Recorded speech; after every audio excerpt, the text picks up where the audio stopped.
Hello, welcome to Brain Vita YouTube channel. இந்த வீடியோவில் broiler கோழிகள் பற்றின சில முக்கிய குறிப்புகளை பார்க்கலாம் வாங்க. முதல்ல பிராய்லர் கோழி எப்படி உருவாச்சுன்னு தெரிஞ்சுப்போம். பிராய்லர் கோழிகள் குறைஞ்ச நாட்களில் அதிக எடை கறிக்காக வளர்க்கப்படும் மரபணு மாற்றப்பட்ட கோழி வகையாகும். இந்த பிராய்லர் கோழிகள் 2 கிலோ எடையுடன் 5லேருந்து 7 வாரங்கள்லேயே கறிக்கு தயாராகிடும். இதுவே மற்ற கோழிகள்லாம் சராசரியாக 12லேருந்து 16 வாரமாகும் எடை கூடுறதுக்கு. இந்த பிராய்லர் கோழி பெரும்பாலும் வெள்ளை நிற ரெக்கைகளோட மஞ்சள் நிற தோலோடு இருக்கும். முதல்ல 1930களில் மேல் கார்னிஷ் மற்றும் ஃபீமேல் ஒயிட் பிளைமவுத் கோழிகளோட கலர்ப்பின சேர்க்கை மூலமாக கண்டுபிடிக்கப்பட்டது தான் இந்த பிராய்லர் கோழிகள். 1959களில் வணிக ஏற்றுமதி கனடா மற்றும் யூஎஸில் ஆரம்பித்து அப்புறம் 1963ல் யூரோப்லேயும் பண்ண ஆரம்பித்து இப்போ உலகம் முழுக்க இந்த முறையில் பிராய்லர் கோழிகள் வளர்க்கப்பட்டு வந்துட்டுருக்கு.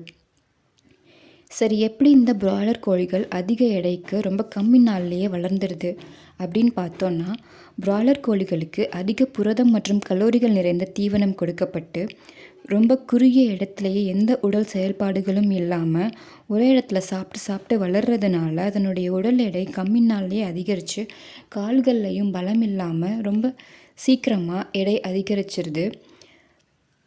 இந்த பிராய்லர் கோழிகளுக்கு growth ஹார்மோன்ஸ் அல்லது ஸ்டெராய்ட்ஸ் செலுத்தப்படுகிறதா அப்படின்னு பார்த்தோன்னா, இந்த கேள்விக்கான சிம்பிள் ஆன்சர் கிடையாது.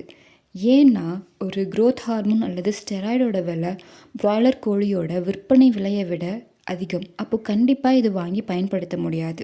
அது மட்டும் இல்லாமல் யூஎஸ் மற்றும் இந்தியா போன்ற நாடுகளில் growth ஹார்மோன் இன்ஜெக்ஷனை சிக்கனுக்கு யூஸ் பண்ணக்கூடாதுன்னு தடை விதிச்சிருக்காங்க. ஆனால் இந்த பிராய்லர் கோழிகளுக்கு ஆன்டிபயோட்டிக்ஸ் செலுத்தப்படுறதுனாலையும் அதனுடைய எடை அதிகரிப்பதாக சில ஆய்வுகளில் கண்டுபிடிச்சிருக்காங்க. சரி, இந்த ஆன்டிபயோட்டிக்ஸ்னால நமக்கு ஆபத்து வருமா அப்படின்னு பார்த்தோன்னா, ஆன்டிபயோட்டிக்ஸ் கோழிக்கு நோய் எதிர்ப்பு சக்தியை உருவாக்கிட்டு கோழிகளோட கழிவுகள் மூலயமா வெளியேறிடும். சில சமயம் சில நாள்லேருந்து சில வாரங்கள் வரைக்கும் ஆன்டிபயோட்டிக்ஸ் ரெசிடியூ அதன் உடல்லையே தங்கியிருக்கும். அப்படி வெளியேற்றப்படுறதுக்கு முன்னாடியே அந்த கோழிகளை கறிக்கு அனுப்பப்பட்டுட்டா ஆன்டிபயோட்டிக்ஸ் ரெசிடியூ அதனுடைய கறியில் இருக்கும் வாய்ப்பு இருக்குது.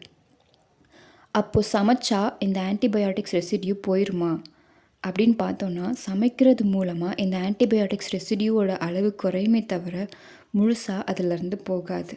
சில ஆய்வுகளில் பிராய்லர் கோழிகளில் ஆன்டிபயோட்டிக்ஸ் ரெசிடியூ அதாவது நுண்ணுயிர் எதிர்ப்புகளின் எச்சம் இருப்பதாகவும் கண்டுபிடிச்சிருக்காங்க. சரி, இந்த ஆன்டிபயோட்டிக்ஸ் ரெசிடியூ இருக்க கோழியை சாப்பிட்டா நம்ம உடம்புக்கு என்ன ஆகும் அப்படின்னு பார்த்தோன்னா, இந்த ஆன்டிபயோட்டிக்ஸ் ரெசிடியூ உள்ள உணவு அதிகமாக சாப்பிட்றதால ஆன்டிபயோட்டிக்ஸ் ரெசிஸ்டண்ட் அதாவது ஆன்டிபயோட்டிக்கு எதிர்ப்பு உருவாகிரும் நம்ம உடலில்.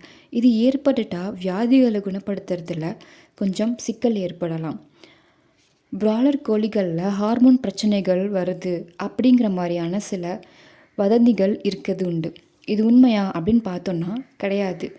ஏன்னா ஹார்மோனல் அல்லது ஸ்டெராய்ட்ஸ் இன்ஜெக்ஷன் யூஸ் பண்ணாமல் வளர்க்கப்பட்ட பிராய்லர் கோழிகளை சாப்பிட்டா அந்த மாதிரியான பிரச்சனைகளை கண்டிப்பாக நம்ம உடலுக்கு ஏற்படுத்தாது.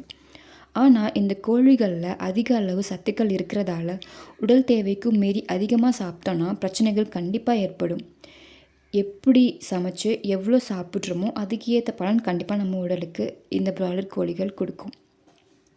சரி, இந்த பிராய்லர் கோழிகளில் எவ்வளோ சத்துக்கள் நிறைஞ்சிருக்குன்னு பார்த்தோன்னா, இதனுடைய நியூட்ரிஷ்னல் வேல்யூ எவ்வளோ இருக்குன்னு பார்த்தோன்னா, 100 கிராம் பிராய்லர் கோழியில் 239 கலோரிகளும் 14 கிராம் கொழுப்பும் 88 மில்லிகிராம் கொலஸ்ட்ராலும் 82 மில்லிகிராம் சோடியமும் 223 மில்லிகிராம் பொட்டாசியமும் 27 gram protein vitamin B6 20%, calcium 1%, magnesium 5%, iron 7%ம் இருக்குது. அளவோடு சாப்பிட்டு ஆரோக்கியமாக இருப்போம். இந்த வீடியோவில் உள்ள இன்ஃபர்மேஷன் யூஸ்ஃபுல்லாக இருந்தால் லைக் பண்ணி உங்கள் ஃப்ரெண்ட்ஸ் அண்ட் ஃபேமிலிக்கு ஷேர் பண்ணிவிட்டு அப்படியே பிரெயின் வீட்டா யூடியூப் சேனலுக்கு சப்ஸ்கிரைப் பண்ணி பெல் ஐக்கான் கிளிக் பண்ணிக்கோங்க. தேங்க்யூ.